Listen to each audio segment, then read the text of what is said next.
পারতেন। এখন প্রশ্নটা হয়তো করতেই পারেন অনেকে, তাকে অসম্মানটা কোথায় করা হয়েছে? দেখুন, অসম্মানটা কোথায় করা হয়েছে আর কোথায় করা হয়নি কম বেশি কিন্তু আপনারা অনেকেই দেখেছেন।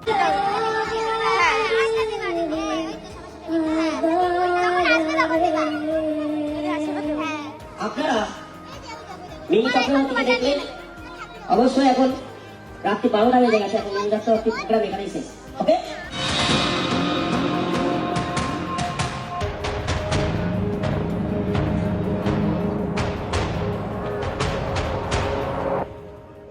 একটা অভিনেত্রী যখন পাশে দাঁড়িয়ে রয়েছেন ওইভাবে দেখতে কিন্তু শোভনীয় লাগেনি। হঠাৎ করে এই মঞ্চে উঠে সেই উদ্যোক্তা বলে দিচ্ছেন যে আপনারা মিমি চক্রবর্তীকে দেখেছেন তো? হ্যাঁ, তাহলে আজকের মতো এই 12টার সময় আমরা অনুষ্ঠানটা শেষ করছি, হঠাৎ বলে, এবং মিমি চক্রবর্তীর দিকে উদ্দেশ্য করে তাকে নামার মানে ইশারা করতে থাকেন। তাহলে এর থেকে কি বোঝায়? যে তাকে এক প্রকার মানুষের সামনে ব্যঙ্গাত্মক করা হয়নি, এক প্রকার তাকে মানসিকভাবে হেনস্থার শিকার হতে হয়নি।